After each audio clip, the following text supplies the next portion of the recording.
আসসালামু আলাইকুম ভিউয়ার্স, রেহেনা রান্নাঘরে আপনাদেরকে স্বাগতম। আশা করি দেশ ও প্রবাসে যাই যেখানে আছেন আল্লাহর রহমতে ভালো আছেন, সুস্থ আছেন। আজকে আমি আবার একটা দারুণ মজার রেসিপি নিয়ে চলে এসেছি। আজকে আমি কাঁচা আমের টক মিষ্টি আচার করে দেখাবো। এখানে আমি কাঁচা আম নিয়েছি 1 কেজি। এখানে আমার 1 কেজি আম আছে। আমি আমগুলাকে পরিষ্কার করে ধুয়ে তারপর কেটে নিয়েছি। আমগুলাকে কাটার পরে আমি আমগুলার মাঝ গায়ের ওপর আমি এভাবে চিড়ে নিয়েছি, তাহলে মশলাগুলো ভিতরে ঢুকে যাবে। আমগুলাকে আগে পরিষ্কার করে ধুয়ে তারপর কেটে আমের ভিতরে যে একটা বীজ আছে সেটা ফেলে দিতে হবে, এবং এখানে একটা চোছার মতন থাকে সেটাও ফেলে দিতে হবে। দিয়ে এভাবে কেটে নিতে হবে এভাবে, তাহলে মশলাগুলো ভিতরে ঢুকে যাবে। তবে আপনারা চাইলে এটা 2 ভাগ করতে পারেন। আমি এই গোটায় এভাবে আমি আচারটা করব। আমি এবার আচারে দিয়ে দিব লবণ। এখানে 4 টেবিল চামচ লবণ আছে। লবণগুলো আমি দিয়ে আমগুলো মাখিয়ে রাখবো। লবণগুলো আমি দিয়ে দিলাম। এবার আমগুলোকে আমি ভালো করে মাখিয়ে নেব। মাত্র 1 মিনিট ফুটন্ত পানির ওপর দিতে হবে, এবং আপনার সঙ্গে সঙ্গে আমগুলোকে তুলে নিতে হবে। আর যদি সেটা মনে হয় ঝামেলা, তাহলে আমগুলোকে এভাবে বেশি করে লবণ মাখিয়ে 1 কেজি আমে আপনার 4 টেবিল চামচ লবণ মাখিয়ে রেখে দিয়ে পরে আমগুলোকে আবার পরিষ্কার করে ধুয়ে নিতে হবে। আমি আমগুলাতে লবণ মাখিয়ে রেখে প্রায় আমগুলো আমার মাখানো হয়ে গেছে। এবার আমি 1.5 ঘন্টা রেস্টে রেখে দেবো। 1.5 ঘন্টা পরে আমি ফিরে আসছি। আমি 1.5 ঘন্টা পরে ফিরে এসেছি। দেখুন, আমার আম থেকে পানি বের হয়েছে। লবণ মাখিয়ে রেখেছিলাম, আম থেকে আমার পানি বের হয়েছে। এখানে দেখুন, এটা আপনাদের যদি হাতে সময় থাকে তাহলে 2 ঘন্টা আপনারা ভিজিয়ে রাখতে পারেন, তাহলে এভাবে আম থেকে পানি বের হয়ে যাবে। আমের যে একটা কষ আছে সে কষটা বের হয়ে যাবে। এবার আমি আমগুলাকে পরিষ্কার করে ধুয়ে নেব। আমগুলাকে আমি পরিষ্কার করে ধুয়ে নিয়েছি। আমার এখানে রোদের ব্যবস্থা আছে। আমগুলাকে 30 মিনিট শুকিয়ে নিয়ে ফিরে আসছি। মশলাগুলা তৈরি করে নেব। এখানে আমি আস্ত ধনা নিয়েছি 1 চামচ, আস্ত মেথি 1 চামচ, আস্ত জিরা 1 চামচ, আস্ত মোহরি 1 চামচ, এটা মিষ্টি মোহরি 1 চামচ, 5 ফোড়ন নিয়েছি 1.5 চামচ, 6টা শুকনা মরিচ। মশলাগুলাকে এবার ভেজে নেব। মশলাগুলা 20 থেকে 25 সেকেন্ড আপনাকে ভেজে নিতে হবে। এটা বেশি ভাজার প্রয়োজন নাই। এটা একেবারে মিডিয়াম টু লো হিটে ভেজে নিতে হবে। মশলাগুলো 20 থেকে 25 সেকেন্ড টেলে নিয়েছি। এটা দেখুন, এটা যখন একটা সুন্দর একটা অ্যারোমা বের হবে তখন মশলাটাকে নামিয়ে নিতে হবে। আমি এবার মশলাটাকে নামিয়ে নেব। এখানে 2 চামচ সাদা সরিষা, 2 চামচ কালো সরিষা নিয়েছি। সরিষাগুলো দিয়ে দিলাম। পরিষ্কার করে ধুয়ে শুকিয়ে রেখেছি, ভেজে নিলাম। আপনারা এটা আপনার 20 থেকে 25 সেকেন্ড ভেজে নিতে হবে, বেশি ভাজার প্রয়োজন নাই। আমার ভাজা হয়ে গেছে, এটাও আমার ভাজা হয়ে গেছে। যেহেতু আচারটা আমরা অনেকদিন রাখবো, সেজন্য সরিষাটাকে আমাদেরকে ভিনেগার দিয়ে বেটে নিতে হবে। এখানে পানি দেওয়ার প্রয়োজন নাই। আর যদি আপনারা কাঁচা না বাটতে চান তাহলে এভাবে সরিষাটাকে পরিষ্কার করে ধুয়ে রেখে দিবেন, দিয়ে শুকিয়ে নিয়ে পরে এটাকে এভাবে ভেজে আপনারা এটা গুঁড়া করে নিতে পারেন। এবার সরিষাটাকে নামিয়ে নেব। মশলাটাকে ব্লেন্ডারে ভরে নিয়েছি। এবার ওটাকে ব্লেন্ড করে নেব। মরিচটাকে আলাদা করে ব্লেন্ড করব।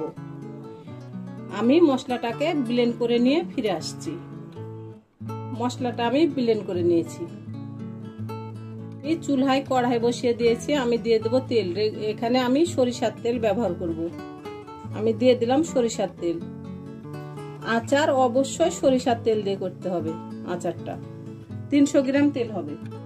দিয়ে দেব 2টা শুকনা মরিচ, দিয়ে দেব 5 ফোড়ন। এখানে 1 চামচ 5 ফোড়ন আছে। এখানে 1 চামচ মিষ্টি মোহরি আছে।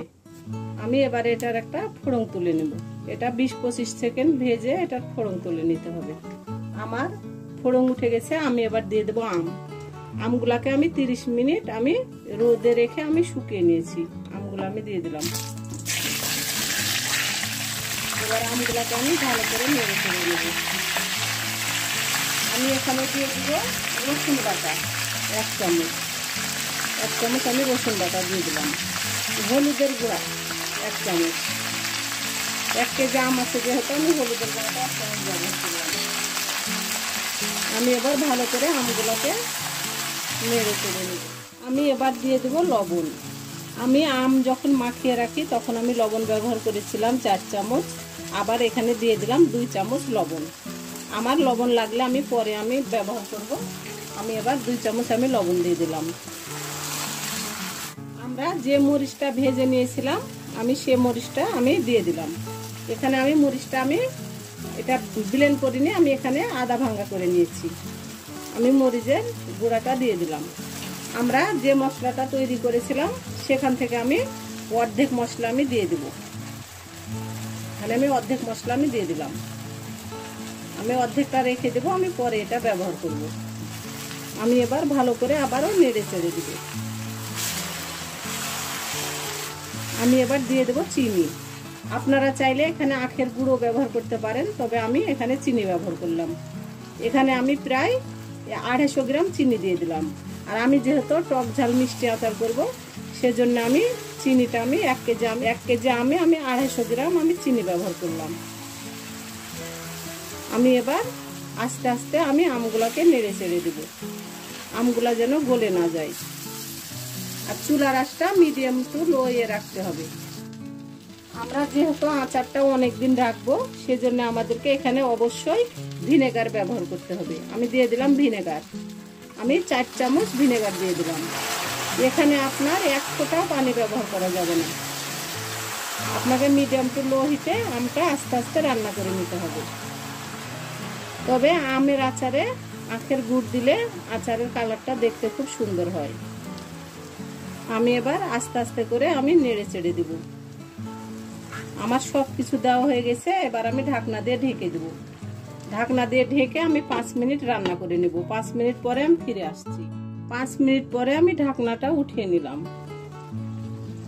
আমার আচারটা খুব সুন্দরভাবে হয়ে গেছে। দেখুন আচারটা সিদ্ধ হয়ে গেছে এবং আচারটা গলে গেছে, খুব সুন্দরভাবে সিদ্ধ হয়ে গেছে। আমার আচার হয়ে গেছে। এবার আমি বাকি যে মশলাটা ছিল সেটা দিয়ে দেব। আমরা যে মশলাটা তৈরি করেছিলাম সে মশলাটা দিয়ে দিলাম। এবার আমি নেড়ে চেড়ে আমি আচারটাকে আমি পরিবেশন করে নেব। যে কোনো আচার, যে কোনো টক চাটনি সরিষার তেল দিয়ে করলে খেতে বেশি মজা হয়। অবশ্যই সরিষার তেল দিয়ে করার চেষ্টা করবেন। আমি চুছা সহই করলাম, আপনারা চাইলে চুছাটা ছিঁড়ে ফেলতে পারেন। এটা টক ঝাল মিষ্টি কাঁচা আমের আচার। এটা আপনি 1 বছর কাচের জারে ভরে রেখে খেতে পারবেন। আমি যেভাবে কাঁচা আমের আচার বানাইলাম আপনারা একবার হলো বানিয়ে খেয়ে দেখুন। এটা অসম্ভব একটা মজার আচার।